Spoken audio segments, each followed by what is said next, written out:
আঁচলের সমস্যা। আঁচিল কোথায় আঁচিল দেখো তো বাবা। পায়ে। আঁচিল পাঁচিল পায়ে আঁচিল, এই যে পায়ে আঁচিল দেখতে পাচ্ছেন বন্ধুরা। আমাদের এটা এই ওয়ার্ডস মানে এটা আমাদের এপিথেলিয়াল সেলে সাধারণত হয়ে থাকে। তো এছাড়া অন্যান্য অর্গানও হতে পারে, পায়ে হতে পারে, মুখে হতে পারে, কানে হতে পারে। তো এই আঁচিলের জন্য আজকে আমি ওকে ওষুধ দিয়ে ভাবছি যে মেডিসিনটা, কিন্তু পাশে ডাক্তারবাবু আছে। ডাক্তারবাবু কী মেডিসিন আপনি দেওয়ার কথা বলছিলেন প্রথমে? আসলে আমাদের হোমিওপ্যাথিতে এই আঁচিলের কথা শুনেই আমরা হয়তো সবাই ভাবি যে আসলে আঁচিলের জন্য থোজা, কথাটা কিন্তু ভুল। কারণ একটা রুগীকে আঁচিলে আমি থোজা দিয়ে ভালো করেছি বিদায় একেও থোজা দেবো তা কিন্তু নয়। আমি একে কি সিলেকশন করছি আমি? ফ্রাম্পিক্রি নাম, তাই তো? এই ফ্রাম্পিক্রি নাম আমি বাবুকে কেন দিয়েছি, কেন দিলাম? বাবুর গায়ে আয়রন ঘাটতি আছে, মানে ওর শরীর চিকন। বাবা বসো বসো। ওকে আমি যদিও দেখাচ্ছি না, আপনারা হয়তো বুঝতেছেন বাবা চিকন মানুষ, লম্বা চওড়া ভালো, তাই না বাবু? অনেক লম্বা বাবু।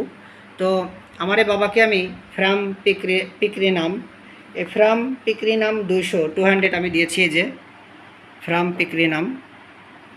আমি আশা করি আমার এই সিঙ্গেল মেডিসিনেই এই সমস্যা আস্তে আস্তে ভালো হবে। কারণ এই ফ্রাম্পিক্রি নাম দিতে গেলে আমাদের একটা কথা ভাবতে হবে, এদের মুখে কি থাকে দাদা? হাসি। কিরম হাসি থাকে? অল টাইম হাসি থাকে, কথা শেষে হাসে, যে কোনো শেষে হাসে। কিভাবে হাসে না বাবু? মানে কথা শেষে ওর হাসি থাকে পড়ছে, তাই না? কথা বলতে গেলে একটু যদি মারছেন, একটু রাগ করছেন, একটু বারে কি হাসে না? হাসে না? হাসার কথা বললে হেসে দেয়। এটা একটা আনকমন লক্ষণ এই ফ্রাম্পিক্রি নামের। আর আরেকটা হচ্ছে ওর শরীরে একবারে চিকন, মানে খাদ্য খাবার বেশি খেতে চায় না, চায় না। না খেতে চায় না। আর যা খায় তা কি খেতে চায়? এমনি ভাজা পোড়া খায়, আর কোনো সবজি টবজি খায় না। এমনি ডিম ভাজি, হ্যাঁ ভাজা পোড়া খায়, তো ডাউল এগুলোই খায়, কোনো সবজি খায় না। তার মানে বন্ধুরা বুঝলেন যে যারা জল কম খায় এবং ভাজা পোড়া খাবার খায় এদের সাধারণত আয়রনের ঘাটতি থাকে। কি ডাক্তার বাবু? তো যাদের আয়রনের ঘাটতি থাকে এদের বডিতে সাধারণত ব্লাড একটু কম থাকে, হ্যাঁ, মানে হিমোগ্লোবিন কম থাকে। আর এসব ক্ষেত্রে এদের যদি আঁচিল উঠে থাকে শরীরে, মানে স্কিনের কোনো স্কিন ট্যাগ কোথায় আমি বললাম ডাক্তারবাবু? বিশেষ করে স্কিন ট্যাগটা খুঁজে কোনো হতে পারে। আর কোথায় হতে পারে? চোখের কোনায় না, বাড়তি মাংস, মানে বাড়তি একটা চামড়া ঝুলে যায়। তো এসব কেসে আপনারা ফ্রাম্পিক যদি দিয়ে দেখেন, আমি আশা করি থোজা নয়, নাইট্রিক অ্যাসিড নয়, সালফার নয়, মেডোরিনাম নয়, কোস্টিকাম নয়, এর থেকে ফ্রাম্পিকে খুব ভালো কাজ করবে। আমি আশা করি এই রুগীর এই ফ্রাম্পিকের বা ফ্রাম্পিক্রিনাম 200-এর অপ্রতুল্য ক্রিয়ায় ওর এই আঁচিল চলে যাবে। আর সামনের মাসে আমি এটার ফলো আপ দেখাবো। তো বাবা তোমার বাড়ি কোথায়? খুলনা বাড়ি, তাই না?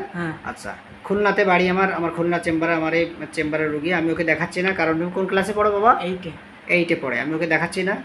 আমি পাশে ভাবি আছে, ভাবিকেও দেখালাম না। তো আমি এই বাবুর আঁচিলটা আবার দেখাবো বাবা, আমি সামনের মাসে দেখাবো, বা 2 মাস পরে আমি দেখাবো, যখন এটা সেরে যায়, মানে 2 মাস 3 মাস যখন এটা সেরে যায় আমি দেখাবো এটা যে ফ্রাম্পিক্রি নাম 200-এর অপ্রতুল্য ক্রিয়ায় এগুলো চলে যাবে। এটা থোজা নয়। আর যারা থোজা নিয়ে বসে আছেন যে আঁচিল হলে থোজা দেবো, কারণ থোজা রুগীদের ব্যাখ্যা দিছি না দাদা আমি, যে থোজা রুগীরা কেমন হয় দিছি না, সে ব্যাখ্যাটা শিখতে পারছেন, জানতে পারছেন? ঠিক আছে। তো আসলে আমাদের একটাই কথা, যদি আমাদের লক্ষণে থোজা আসে আমাদের থোজা দিলে ভালো হবে। তো আমি আশা করি আমার এই বাবুর এই ফ্রাম্পিক্রি নামের অপ্রতুল্য ক্রিয়ায় ও পুরোপুরি ভালো হবে। ঠিক আছে। তো বাবা তোমার এই কেসটা যদি আমার জুনিয়র ভাই বোনের এবং জনসাধারণ তারা দেখে যদি তাদের মনোবল বাড়ে, তোমার কোনো সমস্যা আছে বাবা? না। সমস্যা নাই তো? না। ভাবি কোনো সমস্যা আছে ভাবি? সমস্যা নাই তো? ঠিক আছে। আমি ভাবিকেও দেখালাম না, আমার বাবুকেও দেখালাম না, শুধু ওর আঁচিলটা দেখালাম। আর অনেকেই ভুল করেন, আমার দাদা যেমন ভুল করছে, আসলে ভুল করেই মানুষের শিখতে হয় যে আসলে আঁচিল হলে থোজা, এটা একটা ভুল ধারণা। কারণ আঁচিলে অনেক মেডিসিন আছে, তার মানে আমাদের লক্ষণ ভিত্তিক ট্রিটমেন্ট, সিমিলিবাস কিউরেন্টা, এই থিওরিতে দিতে হবে, তাই না দাদা? আর একটা কথা আমরা কি বলি যেন, ট্রিট দ্য পেশেন্ট, কি বলি? আসলে বা খেলাধুলা করলে কি হয় বলো বাবা? খেলাধুলা করলে গলা ভেঙে অতিরিক্ত চিল্লালে, তাই না? অতিরিক্ত খেলাধুলা করলে, একটু গান গাইলে বা হাসলে বা খেলাধুলা করলে একটু চেঁচাইলে না, তোমার বাংলায় বলো তুমি, গলা ভেঙে যায়। গলা ভেঙে যায়।